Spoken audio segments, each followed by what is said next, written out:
יותר ויותר רופאים בוחרים בשנים האחרונות להתמחות בניתוחים רובוטיים. בין הכישורים שנדרשים מהם, מוטוריקה עדינה והתמצאות במרחב. וזה בדיוק מה שצריך גם כדי לנצח במשחקי וידאו. על הקשר בין השניים, כתבתו של אביב פרנקל. העולם הרפואי משנה לאט לאט את פניו, והיום כירורגים צעירים צריכים להגיע להתמחות עם כישורים של שחקני פלייסטיישן.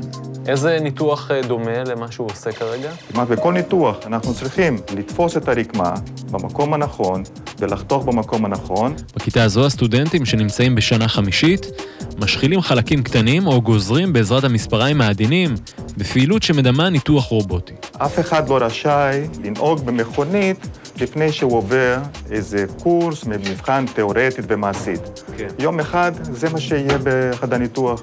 וזאת סיבה מספיק טובה לאמא היהודייה לעודד את הילד שלה לשחק בווי או באקסבוקס. חבר'ה, איך אתם הייתם במשחקי מחשב? או שאתם עדיין משחקים? פלייסטיישן, מה אתה משחק בדרך כלל? אני?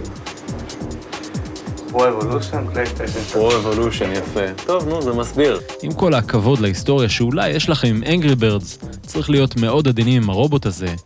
כאן, אי אפשר להתחיל את המשחק מחדש.